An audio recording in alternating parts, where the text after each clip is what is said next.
CPM party ఆధ్వర్యంలో ఈరోజు నిరసన దీక్ష ఇక్కడ గవర్నమెంట్ హాస్పిటల్ దగ్గర చేయడం జరుగుతుంది. ఈ దీక్షకు చేయడానికి అతిపెద్ద 4 రాష్ట్రాలకు సంబంధించి అతిపెద్ద హాస్పిటల్ గవర్నమెంట్ హాస్పిటల్. ఈ హాస్పిటల్లో డాక్టర్స్ కానీ సిబ్బంది కానీ లేరు. ముఖ్యంగా ఇంత పెద్ద హాస్పిటల్లో 79 మంది డాక్టర్స్ ఉండాలి. కానీ 79 మంది డాక్టర్స్కి మొన్నటి వరకు 14 మంది డాక్టర్స్ మాత్రమే ఉన్నారు. ఈ 14 మందిలో కూడా వాళ్ళని ట్రాన్స్ఫర్ చేయడం జరిగింది. ముఖ్యంగా గర్భిణీ స్త్రీలు చాలా ఇబ్బందులకు గురవుతున్నారు. నైటు గర్భిణీ స్త్రీలు డెలివరీ కోసం వస్తే ఇక్కడ గైనకాలజిస్టు డాక్టర్స్ లేరు. మీరు కొత్తగూడెం కానీ ఖమ్మం కానీ వెళ్ళిపోవాలి అని చెప్తున్నారు.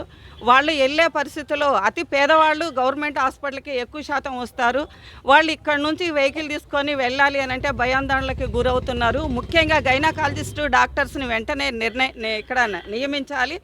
అలాగే భర్తీ అయినటువంటి 79 మంది డాక్టర్స్ని సిబ్బందిని కూడా ఇక్కడ నియమించాలని చెప్పేసి ఈరోజు మేము పెద్ద ఎత్తున నిరసన దీక్ష కార్యక్రమం చేస్తున్నాము. ఇంతటితో సరిపోదు. ఈ మధ్యకాలంలో వర్షాలు ఎక్కువగా వచ్చి సీజనల్గా ఉంది.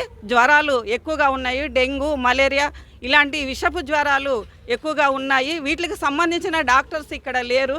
ఇప్పుడు కాళ్ళ నొప్పుల కోసం డాక్టర్ వస్తే జ్వరానికి అతను సరైన మందులు ఇవ్వలేకపోతున్నారు. కాబట్టి 79 మంది డాక్టర్స్ని ఇక్కడ నియమించాలి.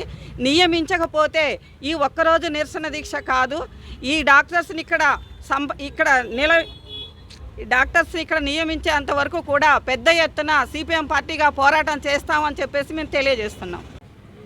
మన భద్రాచలం ప్రభుత్వ ఏరియా హాస్పిటల్ అనేది 4 రాష్ట్రాలకి కేంద్రంగా ఉంది. ఇటు ఆంధ్రప్రదేశ్, ఛత్తీస్గఢ్, ఒరిస్సా అలాగే తెలంగాణ రాష్ట్రాలకి, ముఖ్యంగా ఏజెన్సీ ప్రాంతాలకి అనేక మంది గిరిజనులకి ఇతర పేదలకి ఈ హాస్పిటల్ అనేది నిరంతరంగా పనిచేస్తూ ఈ రాష్ట్రంలోనే కాదు దేశంలోనే భద్రాచలం ఏరియా హాస్పిటల్ అంటే ఒక పేరు ప్రసిద్ధిగాంచినటువంటి ఆసుపత్రి. ఇక్కడ ఎంతోమంది వైద్యులు పనిచేసి ఎంతోమందికి దీర్ఘకాలిక వ్యాధులను కూడా అనేక రకాలైనటువంటి పెద్ద పెద్ద ఆపరేషన్లు కూడా చేసి చరిత్రకి ఎక్కినటువంటి హాస్పిటల్. అదేవిధంగా అనేక అవార్డులు రివార్డులు వచ్చినటువంటి ఆసుపత్రి. అటువంటి ఆసుపత్రి గతంలో కేవలం 30 పడకలు ఉన్నటువంటి ఆసుపత్రిని కుంజా బుజ్జిగారు ఎమ్మెల్యేగా ఉన్నప్పుడు 100 పడకలకి పెంచారు. ఆ తర్వాత అధికారంలోకి వచ్చినటువంటి సున్నం రాజయ్య గారు ఉన్న హయాంలో 200 పడకల ఆసుపత్రిగా దీన్ని అప్గ్రేడ్ చేసి ప్రమోట్గా అనేక మంది డాక్టర్లని స్టాఫ్ని పెంచినటువంటి పరిస్థితి ఉన్నది. కానీ ఇవాళ గత 10 ఏళ్ళుగా ఉన్నటువంటి అధికారంలో ఉన్న టీఆర్ఎస్ ప్రభుత్వం కానీ లేదా ఇప్పుడు అధికారంలో కొత్తగా వచ్చినటువంటి కాంగ్రెస్ ప్రభుత్వం కానీ ఇవాళ ఈ ఆసుపత్రి పట్ల ఒక నిర్లక్ష్య వైఖరి అవలంబిస్తున్నటువంటి పరిస్థితి ఉన్నది. దానికి నిదర్శనమే ఇవాళ ఇక్కడ ఉండాల్సింది సుమారుగా 55 మంది డాక్టర్లు ఉండాలి, 90 మంది స్టాఫ్ ఉండాలి, నర్సులు, అలాగే శానిటేషన్ సిబ్బంది 150 మంది ఉండాలి. కానీ వాళ్ళు ఎంతమంది ఉన్నారు? ఇప్పుడు రాత్రి నేను డాక్టర్ గారిని అడిగా, కేవలం 6 ఉన్నారట ఇక్కడ డాక్టర్లు.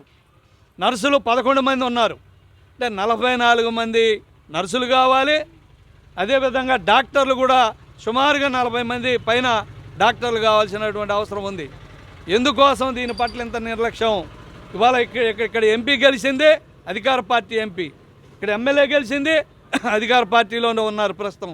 మరి వీళ్ళిద్దరూ ఉండి కూడా ఈ హాస్పిటల్కి చైర్మన్ స్థానిక ఎమ్మెల్యే తెల్ల వెంకట్రావు గారు, మేము మొన్న ఆయనకు కూడా చెప్పి మనం రిప్రజెంటేషన్ ఇవ్వడం జరిగింది.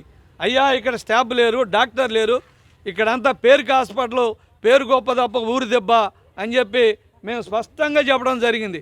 నేను తప్పనిసరిగా అసెంబ్లీ సమావేశాలు జరుగుతున్నాయి. ఈ అసెంబ్లీ సమావేశాల్లోనే అందరు డాక్టర్లు స్టాఫ్ని రిక్రూట్ చేసే విధంగా చర్యలు తీసుకుంటారని చెప్పారు. కానీ రాత్రి సూపరింటెండెంట్ గారితో మాట్లాడితే ఆయన ఒకే ఒక్కడు స్పెషలిస్టు, మిగతా ఉన్నదంతా పాపం మామూలు ఎంబీబీఎస్ డాక్టర్లు. ఏమిటి ఈ హాస్పిటల్ దుస్థితి? ఇదేనా అధికార పార్టీ కాంగ్రెస్లో వచ్చిన తర్వాత నిర్వాహకం? ఈ 4 రాష్ట్రాల గిరిజనులు, గిరిజనేతర పేదలు ఏం కావాలి? డబ్బున్న వాళ్ళంటే ఎక్కడో పెద్ద పెద్ద హాస్పిటల్లో చూపించుకుంటారు. లేని పేదవాళ్ళు, అమాయకులైన ఆదివాసులు, గిరిజనులు, దళితులు లేదా పేద వర్గాలు వాళ్ళందరూ ఇటుపోవాలి. కాబట్టి ఇదంతా కుట్ర. భద్రాచలాన్ని ఇప్పటికే గోదావరి, పోలవరం ప్రాజెక్టు పేరుతో సర్వనాశనం చేశారు. చూసాం నిన్నగాక మొన్న మన తుమ్మల నాగేశ్వరరావు గారు వచ్చారు, ఒక్క చుక్క నీరు రాని భద్రాచలంలో అన్నారు. కానీ కొత్త కాలనీ మునిగిపోయింది, ఎంసీ కాలనీ మునిగిపోయింది. కాబట్టి ఇప్పటికైనా సరే, ఎందుకంటే తుమ్మల నాగేశ్వరరావు గారు అంటే మాకు గౌరవం ఉంది. ఈ ప్రాంత అభివృద్ధి పట్ల కానీ, ఈ ప్రాంత డెవలప్మెంట్ కానీ కొంత ఆయనకు అవగాహన ఉంది. కాబట్టి ఇప్పుడు కేవలం మాటలు చెప్పడం కాకుండా భవిష్యత్తులో ఈ హాస్పిటల్ని పట్టించుకోవాలి, ఈ భద్రాచల ప్రాంతాన్ని పట్టించుకోవాలి. పోలవరం కడితే భద్రాచలం సర్వనాశనం అయ్యే పరిస్థితి ఉంది. అయ్యేదానికి ఈ హాస్పిటల్ మాత్రం ఎందుకని ఒక దురుద్దేశంతో ఈ ఆసుపత్రి పట్ల వివక్ష చూపిస్తున్నామని మాకు ఒక ఇబ్బంది ఉంది. కాబట్టి ఇవాళ సిపిఎం పార్టీగా మేము ఓడామా, గెలిచామా, ఓట్లు వచ్చినాయా, సీట్లు వచ్చినాయా, ఈ ముఖ్యం కాదు. మాకు ప్రజల ముఖ్యం. నిరంతరం ప్రజల్లో ఉంటాం, ప్రజా పోరాటాలు చేస్తాం. ప్రజలకు ఏ అవసరం వచ్చినా సరే మేము ఓడిపోయిన వాళ్ళ తరపు నుండి పోరాటం చేయడానికి ఇక్కడ సిపిఎం పార్టీ ఉంది. కాబట్టి అందులో భాగంగానే ఈరోజు చెప్పి పీఓకి రిప్రజెంటేషన్ ఇచ్చాం, కలెక్టర్కి పంపాం, సూపరింటెండెంట్కి ఇచ్చాం, అందరు అధికారులకు, ఎమ్మెల్యేలకు ఇచ్చాం, ఎంపీలకు చెప్పాం. ఏమీ ఉపయోగం లేదు. కాబట్టి ఇప్పటికన్నా సరే మీ మీడియా ద్వారా ఆ అధికారులు కానీ, ప్రజాప్రతినిధులు కానీ తెలుసుకొని తక్షణమే ఇక్కడ డాక్టర్లు నియమించాలి, స్టాఫ్ని నియమించాలి. అలాగే ఎవరైతే శానిటేషన్ సిబ్బంది ఉందో వాళ్ళకి గత 3 నెలలుగా వేతనాలు లేవు, వాళ్ళ వేతనాలను కూడా ఇప్పియాలని చెప్పి ఇలా సిపిఎం పార్టీగా మేము డిమాండ్ చేస్తూ ఉన్నాం. చెప్తున్న విధంగా భద్రాచలం ఏరియా హాస్పిటల్ 4 రాష్ట్రాల ప్రజలకు సేవలు అందిస్తూ ఉంది. ఈ హాస్పిటల్కు 5 దశాబ్దాల చరిత్ర ఉంది. అటువంటి హాస్పిటల్ ఈరోజు నిరాధారణకు గురైంది. ఇక్కడ డాక్టర్లు లేక, సిబ్బంది లేక రోగులు చాలా ఇబ్బంది పడుతూ ఉన్నారు. చిన్న ఆపరేషన్ చేయాలన్నా కూడా ఇక్కడ కేసులన్నింటినీ కూడా కొత్తగూడెం, ఖమ్మం రిఫర్ చేస్తూ ఉన్నారు. ఇది రోగులను ఇబ్బంది పెట్టే చర్య.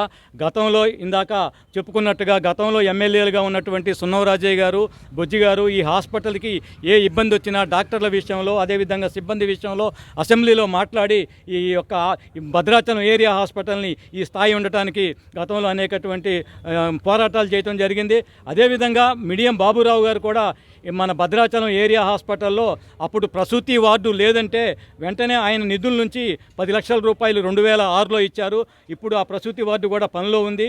కాబట్టి భద్రాచలం ఏరియా హాస్పిటల్లో వైద్య సేవలు అందాలంటే ఈరోజు వైద్య సేవలనే ఈ ముఖ్యం. కాబట్టి తక్షణమే డాక్టర్ పోస్టులన్నీ భర్తీ చేయాలి. మేము ఆందోళన చేస్తున్న ఫలితంగా ఈ మధ్యకాలంలో డాక్టర్ల ఇంటర్వ్యూ లేదో పిలిచారని చెప్పి తెలిసింది. ఏదేమైనా మొత్తం భద్రాచలం ఏరియా హాస్పిటల్లో డాక్టర్ పోస్టులు, సిబ్బంది పోస్టులు తక్షణమే భర్తీ చేయాలని చెప్పి సిపిఎం పార్టీగా చేస్తూ ఉన్నాం. ఇంకా ప్రభుత్వం కనుక లొంగకపోతే భవిష్యత్తులో దశలవారీ పోరాటాలు కూడా చేస్తామని చెప్పి ఈ సందర్భంగా చెబుతూ ఉన్నాం.